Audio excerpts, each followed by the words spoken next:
साथियों नमस्कार। मैं हूं आपका मित्र एडवोकेट अशोक चतुर्वेदी।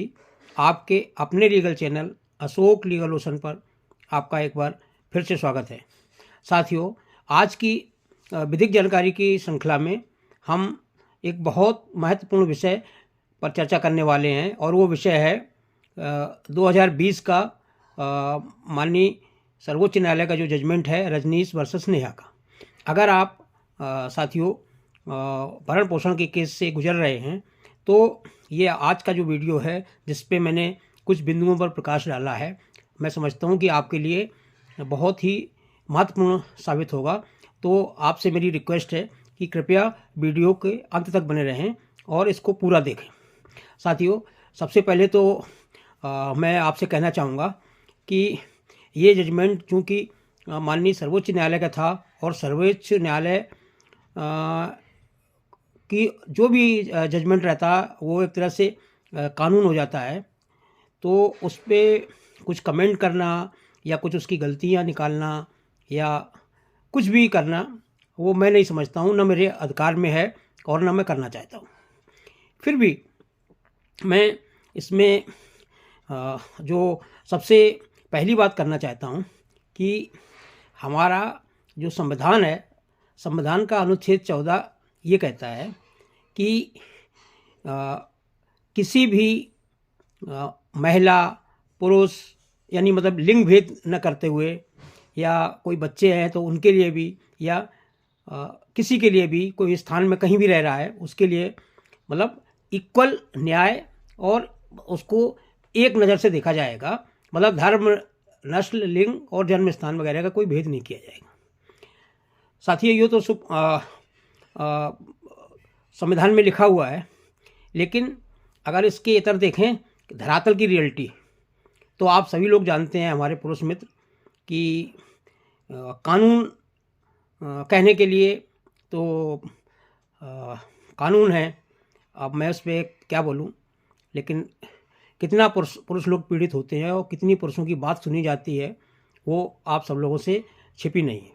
साथियों, मैं इन सब चीज़ों पर बहुत लंबा डिस्कशन नहीं करना चाहता हूं, क्योंकि कोई मायने नहीं है जब तक कि संसद के द्वारा अगर कोई आमूलचूल परिवर्तन नहीं किया जाता है, और उसकी गुंजाइश हमें बहुत कम लगती है। क्योंकि नए कानून आए, नए कानून में भी प्राइमा फेसी मैंने देखा है कि जस का तस है, मतलब पुरुषों के लिए कोई राहत नहीं मिली हुई।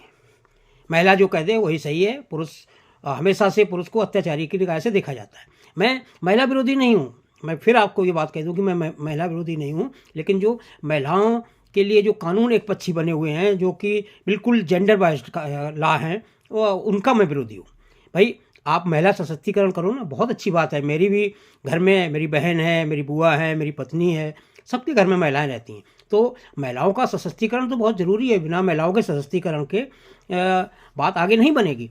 लेकिन सुप्रीम कोर्ट जो ये कानून है, अब जैसे सुप्रीम कोर्ट ने बहुत पहले एक जजमेंट में दिया था कि 498 को कानूनी आतंकवाद की संज्ञा दी थी। आपने कानूनी आतंकवाद की संज्ञा तो दे दी, लेकिन आपने किया क्या? उसमें आपने क्या चेंज किया? आज भी झूठा महिला चली गई और अपने बहुत सारे जो उसके अपने व्यक्तिगत कारण हैं उन खुन्नस को निकालने के लिए उसने जाके अपना बयान दिया और उस बयान के बेस पे एक सिंपल सी एप्लीकेशन दी, 498 दर्ज हो गया। अब सालों साल पुरुष उसमें भुगतता रहे। पुरुष के परिवार वाले जो उसकी माँ हैं या और उनको बेचारे साथ में भी नहीं रहते हैं, उनको लपेट दिया। तो ये कहाँ का कानून आपका है? ये कहाँ का कानून आपका है? तो दिक्कत हमें ऐसे कानूनों से है, ना कि महिला से। हमें महिला का बहुत हमारे लिए सम्मान है। हमारे जो मनुस्मृति में भी लिखा गया है कि यस्त नार्यस्त पूजन्ते रमन्ते तत्र देवता, तो वो बात बिल्कुल सही है, महिलाओं का आदर होना भी चाहिए। लेकिन मैं ये कह रहा हूँ कि आप महिलाओं का सशक्तिकरण करें, महिलाओं को और कर भी रहे हैं, लेकिन सशक्तिकरण का मतलब ये नहीं है कि आप एक पक्षी बात ही नहीं सुने। आप कोर्ट में जाइए, आपके लोअर कोर्ट में आपकी मैं तो एडवोकेट हूँ, मैं जानता हूँ कि क्या होता है। मतलब महिला लेके गई भरण पोषण का केस करने, बिना आपने सबूतों को देखे अंतरिम भरण पोषण बांध दिया। तो उन भरण पोषण को बांधने के पीछे मतलब आपकी यही मंशा है ना कि पुरुष को ज़्यादा से ज़्यादा प्रताड़ित किया जाए। अरे कम से कम उसकी बात तो सुनो ना। अब मैं कुछ पॉइंट जो इसके रजनीश वर्सेस नेहा के हैं उन पॉइंट पर मैं चर्चा करना चाह रहा हूँ कि जब ये जजमेंट हुआ था, 7 साल हो गए थे इस केस को चलते हुए। माननीय सर्वोच्च न्यायालय ने एक बार भी नहीं पूछा उस महिला से कि आपका 7 साल तक गुजारा कैसे हुआ, मतलब आपने 7 साल में कैसे आप जिंदा रहीं। इसका मतलब 7 साल से आप जिंदा हैं तो आप भरण पोषण अपना कर रही ना, तो वो कहीं नहीं पूछा माननीय सुप्रीम कोर्ट ने। दूसरी चीज़, उसने जो ये केस इतना लंबा चला उसमें कहीं सुप्रीम कोर्ट का एक भी कमेंट ये नहीं है कि हमारी न्यायपालिका इतनी सक्षम नहीं है या न्यायालयों में इतनी भीड़ है कि जिसकी वजह से ये भरण पोषण जैसे केस 7 साल 8-8 साल चलते रहते हैं। उसमें भी घूम फिर के बात वही आ गई कि पुरुष दोषी है, मतलब पति की गलती है। तो ये चीज़ें, गुजारा भत्ता के लिए आपने ठीक है, उसमें जो शपथ पत्र है, शपथ पत्र के 3 फॉर्मेट बनाए गए थे। उसमें एनेक्सर 1 जो कि शहरी लोग हैं, मतलब जो पुरुष शहरों में निवास करते हैं उनके लिए था, और एनेक्सर 2 था जो कृषि से संबंधित हैं, ग्रामीण परिवेश में रहते हैं उनके लिए था, और तीसरा था मेघालय के लिए स्पेशल, क्योंकि मेघालय में जो बड़ी बेटी है वो घर का मुखिया मानी जाती है, तो उनके लिए ये था। और जो बिलो पॉवर्टी लाइन यानी जो मतलब कमज़ोर आय वर्ग वाले हैं उनके लिए इस शपथ पत्र को देने के लिए बाध्यता नहीं थी, और उनको छूट थी, उनको देने की ज़रूरत नहीं है। लेकिन अब सवाल वही घूम फिर के आ जाता है कि उसमें लिखा है ठीक है कि झूठ बोलने वाले पर कार्रवाई होगी, लेकिन वो सुप्रीम कोर्ट ने कोई गाइडलाइंस उसमें नहीं दी। उन्होंने ये इस टाइप की अगर जैसे झूठ बोला है पत्नी ने या पति ने, तो ये फैमिली न्यायालय के विवेक पर छोड़ दिया। आपने क्यों छोड़ दिया? फिर गुजारा भत्ता का कोई निश्चित फार्मूला नहीं है उसमें, रजनीश वर्सेस नेहा के उसमें कि भाई कितना गुजारा भत्ता देना पड़ेगा, तो वो भी सब जो लोअर कोर्ट हैं उनके न्यायालय पे हर आदमी माननीय सुप्रीम कोर्ट तक मुकदमा लड़ के नहीं जा सकता है, सब कमज़ोर वर्ग के हैं।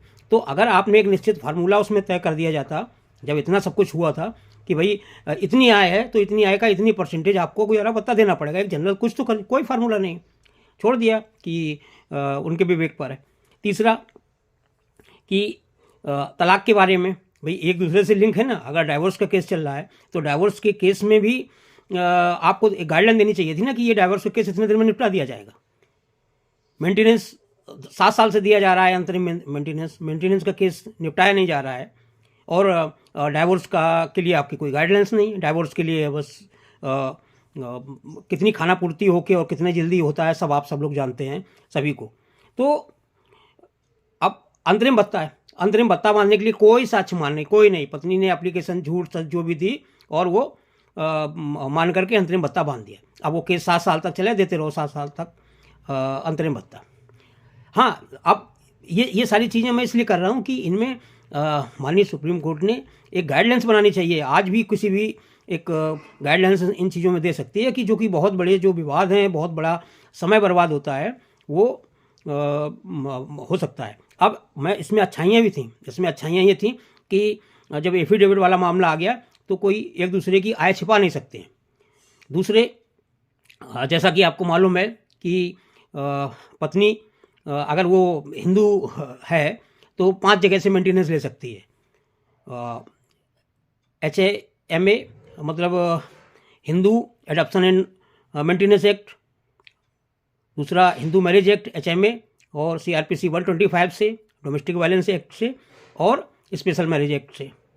लेकिन अब इसमें 5 जगह से वो मेंटेनेंस लेने के हकदार है। लेकिन जो माननीय सर्वोच्च न्यायालय ने एक अच्छी चीज़ की है कि उसने इसमें क्लियर कट गाइडलाइंस में लिखा है कि आप 5 जगह से अगर आपको मेंटेनेंस अवार्ड होता है तो आपको जो जब आप मतलब अलग अलग अगर फोरम पे मेंटेनेंस क्लेम करेंगी तो आपको उसका डिक्लेरेशन देना पड़ेगा कि हमें पहले से मेंटेनेंस इतना क्या मतलब वहाँ से मिल रहा है। वो आपने देखा है कि फॉर्मेट में है कि पुराने मेंटेनेंस का हवाला देना। तो एक ये बहुत अच्छा इसमें है कि आप वो सेट ऑफ होगा, क्लियर कट लिखा हुआ है उसमें जो गाइडलाइंस दी हुई हैं कि अगर उसको मान लो 5 जगह से मेंटेनेंस अवार्ड हो जाता है लेकिन देना एक ही जगह से पड़ेगा, जो पुराना आ रहा है अगर वो कम है या इधर पे दूसरे में ज़्यादा हो जाता है तो वो सेट ऑफ करना पड़ेगा, मतलब उसको कुल मिला के मेंटेनेंस एक ही जगह का देना पड़ेगा। तो एक ये बहुत मतलब अच्छी चीज़ है जो मेंटेनेंस के लिए इसमें माननीय सर्वोच्च न्यायालय ने दी हुई है। बच्चों के लिए भी कि भाई बच्चों के लिए जवाबदारी होती है तो देना पड़ेगा, वो तो पति पत्नी दोनों को ही देना पड़ेगा। तो मेरा इसमें जो मतलब आप लोगों से इस वीडियो को बनाने का मतलब ये था कि इसमें जो फॉर्मेट दिया हुआ है, अब मैं मुद्दे की बात पे आता हूँ। फॉर्मेट जो दिया हुआ है उस फॉर्मेट को आप देखें। जब आपके केस में अगर ऐसा है, पत्नियां क्या करती हैं कि आप अपने वकील साहब महोदय से उस फॉर्मेट को ही चेंज कर देती हैं। जो ओरिजिनल फॉर्मेट है अगर आपको चाहिए तो मैं प्रोवाइड करा दूंगा, आप मेरे को मैसेज कर सकते हैं। उस फॉर्मेट में हेरा फेरी करी जाती और उस हेरा फेरी करके जो तथ्य उसमें देने चाहिए वो उस फॉर्मेट में नहीं दिए जाते हैं। मतलब जो माननीय सर्वोच्च न्यायालय ने उस फॉर्मेट को प्रोवाइड किया है उस फॉर्मेट को में मैनिपुलेशन किया जाता है और वो सही इन्फॉर्मेशन देने से बच जाती है। दोनों तरफ से होता है, एक तरफ से नहीं मैं ये कह रहा हूँ। तो आप ये देखें कि जो फॉर्मेट उसमें लगा है और उस फॉर्मेट को देना पड़ेगा। और ये स्पेशली जो अप्लीकेबल था ये 125 के केस में था, ऐसा नहीं है कि सभी केस उसमें केस में 125 के अलावा सभी में हो, नहीं। और दूसरी बात ये है कि माननीय सर्वोच्च न्यायालय ने क्लियर कट इसमें रजनीश वर्सेस नेहा में ये बोला है कि आवेदन की तारीख से भत्ता दिया जाएगा। अगर आवेदन की तो उसका कारण बताना पड़ेगा कि क्यों आवेदन की तारीख से दिया जाता है। तो जो फैमिली कोर्ट है वो अगर आदेश करेगा तो उसमें लिखेगा, और नहीं तो ऑर्डर की डेट से ही भत्ता है दिया जाएगा। मेरे बहुत सारे ऐसे केस हैं जिनमें मैंने तरीके से इसको केस को फाइट करके और अपने लोगों को ऑर्डर की डेट से मेंटेनेंस का ऑर्डर कराया है, ना कि आवेदन की तारीख से। तो मैं आपकी गलतफहमी ये निकालना चाहता हूँ कि आप इसमें ऐसा नहीं सोचें कि मतलब डेट ऑफ एप्लीकेशन से ही मेंटेनेंस देना पड़ेगा, ऐसा कुछ नहीं है। 125 में जरूर है और बाकी में तो है ही नहीं। 125 के लिए केवल गाइडलाइंस में लिखा हुआ है कि या तो आवेदन की तारीख से या ऑर्डर की तारीख से मेंटेनेंस दे होगा, और अगर आवेदन की तारीख से होगा तो उसमें कारण लिखना पड़ेगा कि इस कारण से आवेदन की तारीख से दिया जा रहा है। और एक और इसमें है कि 1 साल से अधिक का अगर ड्यू है, बकाया है, तो वो नहीं मांग सकती, क्लेम नहीं। मतलब आपको जो भत्ता देना है वो 1 साल से अधिक का ही देना है। तो साथियों बहुत सारी चीज़ें हैं इसमें। अब मैं बहुत अगर ये इस पर रजनीश वर्सेस के इस पर विश्लेषण में जाऊँगा तो बहुत वीडियो लंबा हो जाएगा।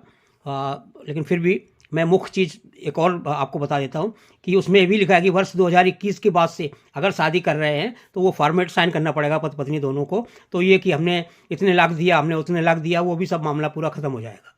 लेकिन वो होता नहीं है धरातल में, केवल उनके हैं गाइडलाइंस दिए हुए हैं।